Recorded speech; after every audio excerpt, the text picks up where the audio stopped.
কি নিয়ে বসে আছেন একটু আমাদেরকে বলুন। পোলাও, আচ্ছা, ফ্রাইড রাইস, বাহ। আর হলো 2 পিস চিকেন দিয়ে আর হলো চিকেন কষা। আচ্ছা, চিকেন কষা। কোথাও যেন দিদি দেখতে পাচ্ছি এগুলো আপনি মনে হয় কাউকে মনে হয় দেখে ইন্সপায়ার্ড হয়েছেন নাকি? এখন সব দিদিরা ভাইরাল প্রচন্ড, খালি বাসমতি পোলাও আর ভাইরালের কোনো ব্যাপার না, কাউকে অবশ্যই লোকে দেখেই লোকে কিছু শেখে, কাউকে না দেখে কিছু শেখা যায় না, অবশ্যই লোকে দেখেই হচ্ছে শেখে।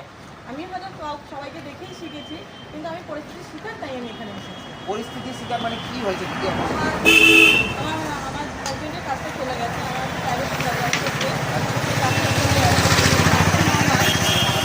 আমার বছর থেকে তো আর চলছে না, যার জন্য আমি আমার হাজবেন্ডকে তাহলে 9 মাস থাকবে না ততক্ষণ প্রচুর টাকা দেনা হয়ে আছে মার্কেটে, এবং কি আমাদের পিছনে অল্প কিছু আমার ছেলের জন্য খরচা করছে, এবং কি আমার বাবা অসুস্থ, আমার বাবাকে দিলে আরও ভালো হয়, কিন্তু সেখানে আমার বাবাও আমার